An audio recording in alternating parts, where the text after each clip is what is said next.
jour kii bi nu mu tudd regroupement bi. jour sélection bi. ñu doog ma woo ne ma pour ma bàyyi waa Dakar. ñëw Fatick ma bàyyi waa Fatick ma bàyyi waa Dakar ñëw Fatick. ma ne leen loolu nag mënut a nekk loolu moo waral wax ji ma ne leen loolu mënut a nekk parce que joxe naa sama kàddu fee ba pare te kàddu mooy nit te man rus naa joxe sama kàddu ba pare tourné waat jëm nañ ma proposé ay xaalis ak yëpp waaw damay wax tur ku si mel ni sama grand Abdou Waxal après woo na ma expliqué na ma Ibou ma ne ko waaw mu ne ma dañoo bëggoon sax bu dee d'accord nga ñu jox la xaalis pour nga ñëw Fatick yee parce que instant bii nii affaire yi jaxasoo na waaw man nag ma ne leen non sama kaddu man dem na ba pare sama kaddu dem na parce que ñoom bi ñu ma waree woowuñu ma comprendre nga fi may waxee voilà kon affaire bi noo la demee moo tax nag man toog man ma pare pour demal waa Dakar mais tey su ma sañoon sama région laay bëri parce que aw ma lu région de Fatick tey doomu comprendre nga fi may waxee kon du ñu dem nag ba nga xamante ne wóor na leen ne tey mooy solution ñu ne ma bàyyi waa Dakar jëga oto nga ñëw Fatick loolu mënut a nekk. léegi li nga wax leer na en résumé waa Fatick Doudou Sané lañ programme woon pour yóbbu yow waxuñ ne woon dara ñu dem ba si biir waa combat Doudou bi taxaw fekk na waa Dakar wax ak yow looloo tax ñu ñëw mais léegi coow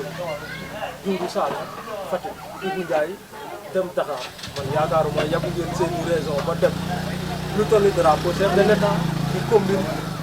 loolu nu muy demee te ñu xam ne yàgg Doudou Sané da ngeen doon combine ba am ñu ajoo ko ci Doudou Sané ñu ngeen jël décision boo xam ne ñëpp a ko rafetlu kii bu demee bëre kii bàyyi morom dem bëre kii moo gën ngeen di dem ci làmb yi ñu seetaan ci làmb yi ngeen di loolu lan ngeen ko defee yéen a ngi siy waxtaan yéen waa Diofior yàgg Doudou Sané bi di amee ba léegi déggante ngeen wala ñi si war a dox ñu siy dox leeral daal ci loolu. waaw Lamine xam nga am na lu ma la wax sànq. dama gën a su ma sañoon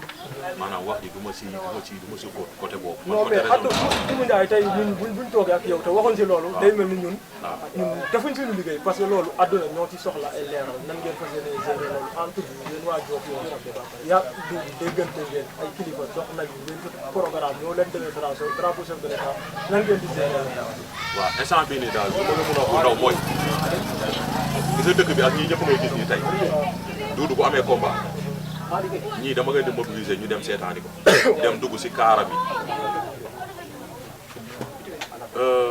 dafa am lu bëri loo xamante ne xaw ma ndax ay nitu ay dafa am lu bëri loo xamante ne ni tey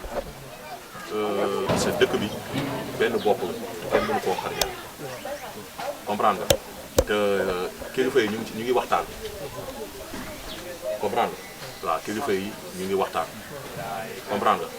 ku nekk tamit yaa ngi sëru wax dëgg yàlla bi ñu sélectionné ba léegi moom bu dee yàlla dëgg nga bëgg maag Doudou déggante wuñu comprendre nga waaw mais yaakaar naa ne tey kilifa yi ñoom daal ñoom ñu ngi ci mais ak lu munti xew daal mooy sama wax daal benn ngay doon mooy Diofior benn bopp la kenn mënu koo xar ñaar te tuuti nañ trop si diviser Diofior waaw man boog Ibou Ndiaye tuuti naa trop sama bopp laa wax pour diviser Diofior wala di indi ay haine côté bi ak côté bi. léegi boo leen demee drapeau chef de l'État da ngeen di combine wala da ngeen di bëre. ah Lamine loolu daal incha allah rabi drapeau chef de l'État muy suñ kanam. waaw bu ñu jugee drapeau chef de l'État. dinañ toogaat. ñu xool ni nga ko dem. waaw bu ñu jugee drapeau chef de l'État incha allah rabi dinañ toogaat parce que tey dañ ma tere wax si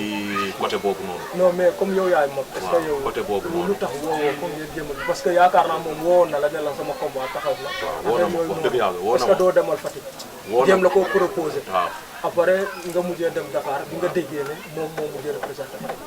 loolu nu mu la def après lu tax déggante wu leen tamit. non dara gis nga Lamine affaire bi du question de ay yow yaay mag. waaw gis nga affaire bi. tey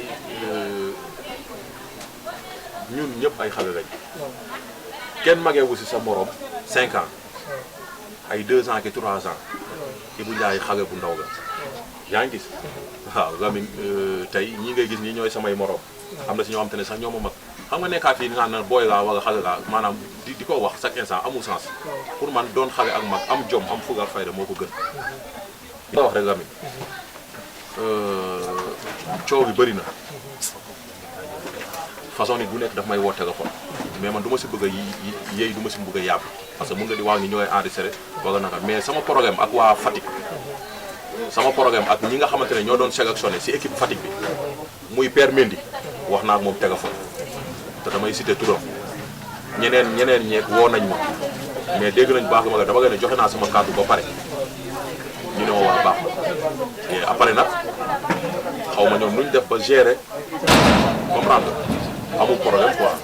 mais drapeau chef de l'État suñu kanam nga nekk incha allah rabi yàlla nañ ci yàgg may ñu dem si jàmm mais buñ si deegu si wee après lu si mënti xew dinañ toog gën a leeralaat ba parce que am na lu bëri koo xamante ne mu ngi si suuf ñu teg te incha allah rabi instant dañu tere ñu waxagum comprendre mais bu wax jotee rek dinañ wax. waaw bu wax jotee dinañ wax mais instant bi bëggaguma cee yëy bëggaguma cee yàbbi parce que daa am luñ ma wax te bëgguma teggi samay waxu kilifa comprendre nga voilà dafa am ñoo xamante ne boo gisee tey ku si mel ni ay daawda yi ku si mel ni grand Jogo Baas mu ngi nii di ma woo chaque instant téléphone bi waaw parce que dégg na ne maa ngi def émission gars yi ñu ngi woote waaw dañuy woote sax duñu jot ñu bind message bu wax waaw parce que dëkk bi dafa doon loo xamante ne nii tey dafa doy waar te wax dafa métti mais sama programme ak waa Fatick rek laay expliqué parce que ñu bëri di dañ doon naan lu tax Ibou Ndiaye demul xanaa waa Dakar dañ ko jox xaalis wala nangam te ku ne xam ne drapeau chef de l'État amul dara drapeau chef de l'État amul de drapeau chef de l'État mais amul dara au contraire sax yow boo parewu dëgg mun nga fa jaaree après doo daan kenn mais maa ngi sant yàlla bu baax samay mbokk boo bëggee gi tooguñu man tamit toogu ma maa ngi sant yàlla bu baax. léegi wax ji yaakaar naa leer na su ñuy jeexalee ñu ñëwaat ci li ñu fi bidon yi mooy ndogu li Ibou Ndiaye ku gis ñu fi teew yëpp ak ñu fi def yëpp ñu xam ne ay loxo nit dugg nañ ci ñu bàyyi Ibou Ndiaye gërëm ñi nga xamante ne jàpp nañ ci ndogu li ba affaire yi demee nii ak ñi nga xamante ne ñu koy jàppale ci làmb bi parce que léegi yëpp waaw affaire ndogu bi moom Lamine waaw di sant yàlla di jóge seenante bi rek di sant waa dëkk bi bu baax a baax di sant sama gars yi nga xamante ne ñoo ci nekk xam nga suma nijaay suma rakk yi ñoom maas bisa coow sama gars yi liggéey Dakar Joob di ñëw foofu kooku noonu monsieur le maire moo koy joxe di si joom ko sant ak doomam bi nekk France maam waa suma grand frère Amboura suma grand frère Jogo Baas xam nga sama grand ñoom bee Senghor waaw sama grand Arfan ñoom Khadim Dubaay gars yi nekk Dubaay yëpp ñoom koo jot ñoom Kangu jàngat sama sœur xam te ne chaque jour ndeysaan day am lu ko métti xam nga gars yooyu noonu yëpp dañ ci jàpp barke Seydina Mouhamed waaw suma directeur maa xamat ak waa Bantamba ñëpp mu ngi nee sax di ñëw ak otoom waaw mu nekk kilifa yoo xamante ne nii tey ñoom dañ may jàppale comprendre nga kon waa dëkk bi aw ma seen fay comprendre nga waaw waa dëkk bi aw ma seen fay barke Seydina Mouhamed aw ma seen fay waa dëkk bi xam nga di nuyu waa Espagne bu baax di nuyu waa France ñoom Ousseynou Fall xam nga maa ngi leen di nuyu bu baax ak jabaram